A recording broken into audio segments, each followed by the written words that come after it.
Bienvenue au studio, je suis Alex Yemek. Alors, le 8 mars 2024, c'est la journée internationale de la femme. Alors, je pose la question à la femme africaine. Qu'est-ce que toi, femme africaine, tu vas célébrer le 8 mars? C'est de ça que nous allons parler aujourd'hui.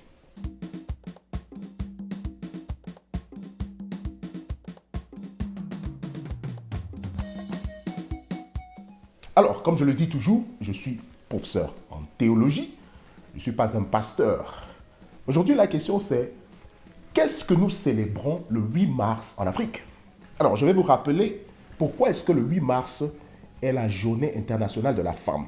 Alors, le 8 mars est une journée de sensibilisation et de mobilisation des élèves des écoles, collèges et lycées pour les droits des femmes et l'égalité entre les filles et les garçons.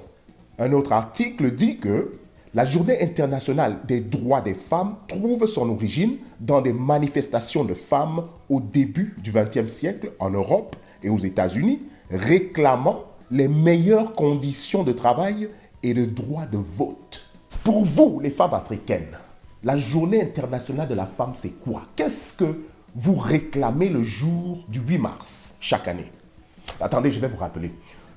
La seule chose dont je me rappelle que vous réclamez le 8 mars, c'est le pagne, n'est-ce pas? Vous allez demander à votre gars de vous acheter un pagne, vous allez porter le pagne, vous allez aller marcher, peut-être, on s'est dit, ou alors vous allez simplement porter votre pagne pour sortir avec votre homme, et puis dans la soirée, vous aurez peut-être une nuit très intense et romantique avec votre homme, n'est-ce pas? C'est ça, la journée internationale de la femme en Afrique. Et je dois dire que c'est malheureux. Parce que vous devez vous poser la question chaque année, quels sont les problèmes des femmes africaines? Surtout en Afrique. Nous voyons tellement de problèmes. Et la seule chose que la femme africaine va faire le 8 mars, c'est de demander à son gars de lui donner un pagne. Ça doit être malheureux pour nous. Pendant qu'en Europe, aux États-Unis, dans les pays occidentaux, on marche pour l'égalité de l'homme et la femme. Pour qu'on donne l'opportunité à la femme aussi de faire les mêmes salaires que les hommes. Pour que la femme aussi montre dans la société qu'elle aussi est importante. Pour nous en Afrique, nous marchons pour quoi? Pour le pagne. Combien d'entre vous vont nous dire exactement la raison pourquoi est-ce que la journée de la femme existe? Combien de femmes africaines le connaissent? C'est ça la question qu'on doit poser. Chaque année, nous voyons des femmes souffrir. L'homme va jusqu'à dire à la femme que sa place c'est dans la cuisine. La femme est maltraitée, elle est battue, elle est vue comme une esclave, séquestrée, je ne sais pas quoi d'autre. Est-ce qu'on ne fait pas la femme en Afrique? Mais chaque année, pour vous, la seule raison pourquoi vous allez célébrer, peut-être même vous célébrez ce jour-là. Parce qu'en Occident, on ne célèbre pas. En Occident, c'est simplement un jour où on rappelle au monde que la femme aussi est égale à l'homme. Et que la même manière dont on traite l'homme, c'est comme ça qu'on doit traiter la femme. Mais pour vous, en Afrique, vous célébrez ce jour-là avec les pagnes. Et vous vous demandez pourquoi l'Afrique est pauvre. J'ai déjà dit dans mes vidéos plusieurs fois que l'homme ne peut pas trouver le bonheur sans la femme. C'est impossible, ça n'existe pas. Ça n'existe pas, nulle part. Vous ne pouvez pas me montrer un homme qui maltraite sa femme et qui trouve le bonheur. Ça n'existe pas. Vous n'allez jamais trouver ça.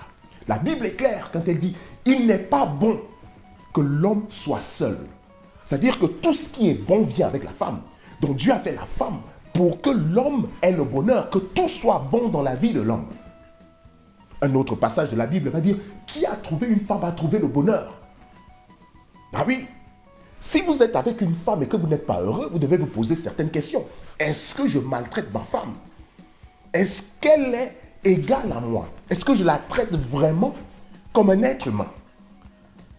Parce que c'est la raison pourquoi vous n'avez pas le bonheur. Vous pouvez avoir tout l'argent du monde que vous voulez, mais l'argent ne donne pas toujours le bonheur. Ah oui. Ah oui. Sinon, pourquoi est-ce que ceux qui ont l'argent aussi se suicident? Pourquoi est-ce que ceux qui ont l'argent, la plupart du temps, vous les voyez malheureux, ils entrent dans la drogue, ils font certaines choses. Pourquoi? Il y a certaines personnes qui sont riches, mais qui n'arrivent pas à dormir la nuit, parce qu'ils ne trouvent pas le bonheur. Et donc, tant que l'Afrique est dans la pauvreté, c'est parce que la femme est maltraitée. Seule la femme apporte le bonheur dans la vie d'un homme. Si vous êtes avec une femme qui ne vous apporte pas le bonheur, allez chercher la femme qui va vous apporter le bonheur. C'est ça la vie. Au lieu de la maltraiter, allez plutôt chercher celle que vous n'allez pas maltraiter. Celle que vous allez considérer comme étant la femme que vous aimez. Parce qu'un homme qui maltraite sa femme, qui pose la main sur sa femme, ne l'aime pas. Ces petites choses d'émotion que vous faites, c'est pas ça l'amour. C'est pas ça l'amour. On aime quelqu'un par ses actions. Vous ne pouvez pas tabasser votre femme, maltraiter votre femme, séquestrer, la traiter comme une esclave et puis dire que vous l'aimez. C'est impossible. C'est impossible. Je dis bien, l'homme ne trouvera jamais le bonheur dans sa vie sans la femme. Puisque tout ce que l'homme fait, il le fait pour la femme. Et les femmes doivent comprendre ça. L'homme viendra vous dire que vous n'êtes pas à son niveau, que votre place est à la cuisine. Mais pourquoi est-ce que tout ce qu'il fait, il le fait pour la femme? Quand l'homme s'habille bien, c'est pour impressionner une femme qu'il le fait. Quand il travaille dur, c'est effectivement pour une femme, quelque part. Si ce n'est pas pour sa femme à la maison, il le fait pour une femme quelque part. Quand il a une jolie voiture, c'est pour impressionner les femmes. Tout ce que l'homme fait, c'est pour la femme qu'il le fait. Bien sûr.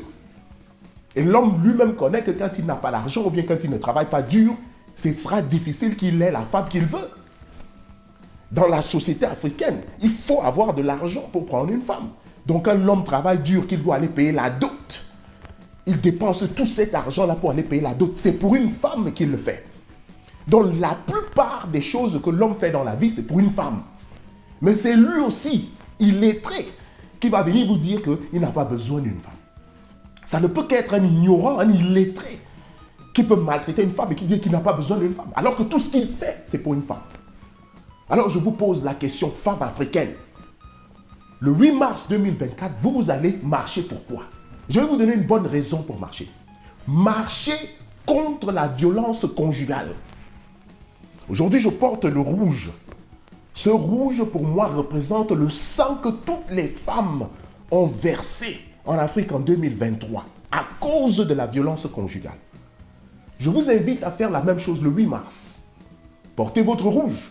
Prenez la photo d'une femme que vous connaissez qui est morte à cause de la violence conjugale et marchez pour commencer une conversation là-dessus. Je vous le dis encore, que cette histoire de demander le pagne à votre homme et puis tout ça ne va vous amener nulle part. C'est de l'ignorance totale. Marchez pour une cause. En Occident, on marche pour des causes. Voilà pourquoi il y a certaines choses que vous pouvez faire aux femmes en Afrique qu'on ne peut pas faire en Occident. Parce qu'elles, là-bas, elles se battent pour une cause. Vous avez peut-être entendu parler aux États-Unis du Me Too Movement. Les femmes se sont mises ensemble parce qu'il y avait un producteur de Hollywood qui maltraitait les femmes. Il les faisait venir et pour qu'il leur donne des films et tout ça, il devait coucher avec elles et tout. Et donc, toutes ces femmes, pendant des années, ont gardé ça dans leur cœur. Pourquoi? Parce qu'elles voulaient être dans l'industrie de Hollywood, dans les films. Mais un jour, toutes sont venues, elles ont dit, écoute, voici ce que cet homme nous a fait. Il nous a violés, il nous a harcelés sexuellement et tout. Et tout le monde venait dire Me Too Movement. Ça veut dire, moi aussi, j'ai vécu ça. Et elles ont commencé ce mouvement. Et cet homme, aujourd'hui, je vous dis, est en prison. Ah oui, elles ont réussi parce que elles-mêmes ne pensaient pas qu'un homme aussi influent, aussi puissant pouvait être arrêté.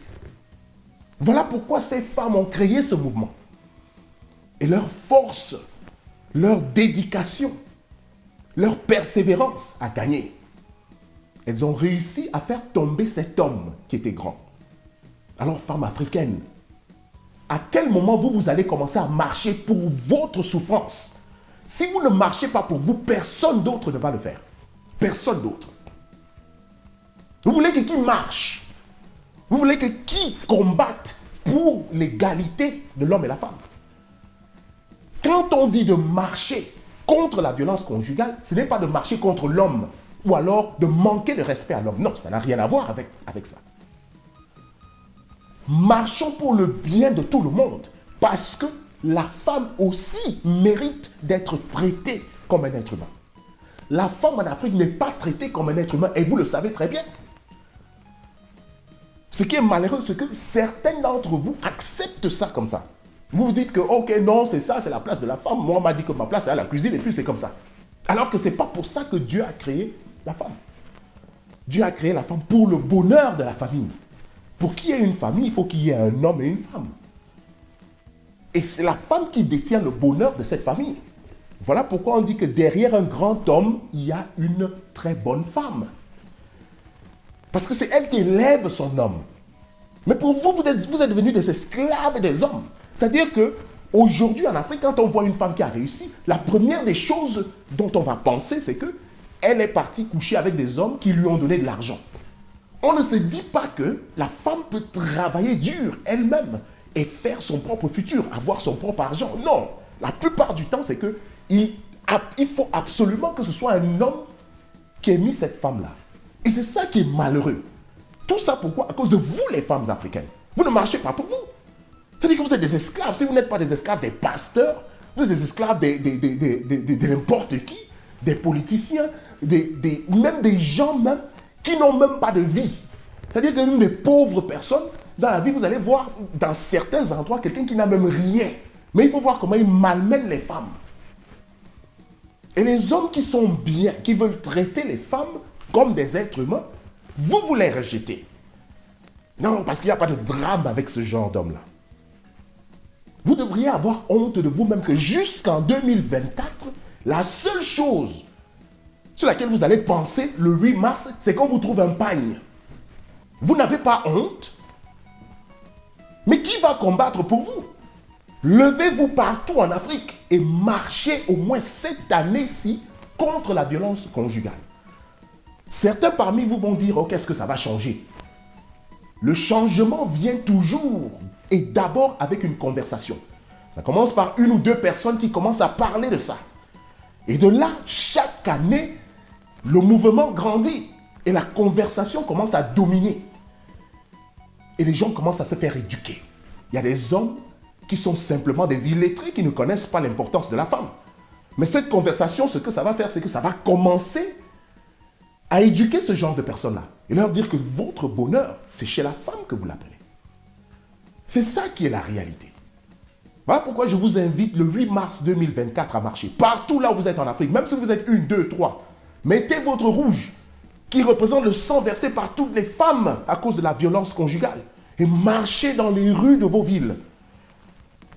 Moi, je ferai tout ce qui est à mon pouvoir pour aider ce genre de mouvement-là. Et je demande aux hommes qui aiment leurs femmes de marcher avec vos femmes. Marchez avec elles pour que l'Afrique puisse changer. Je vous dis et je vous l'assure, l'Afrique n'évoluera jamais tant que la femme est maltraitée. Ça, c'est ce qui est vrai. Et donc, si nous voulons changer l'Afrique, nous devons changer la manière dont nous voyons la femme. C'est elle qui détient l'évolution de l'Afrique. C'est elle le futur de l'Afrique.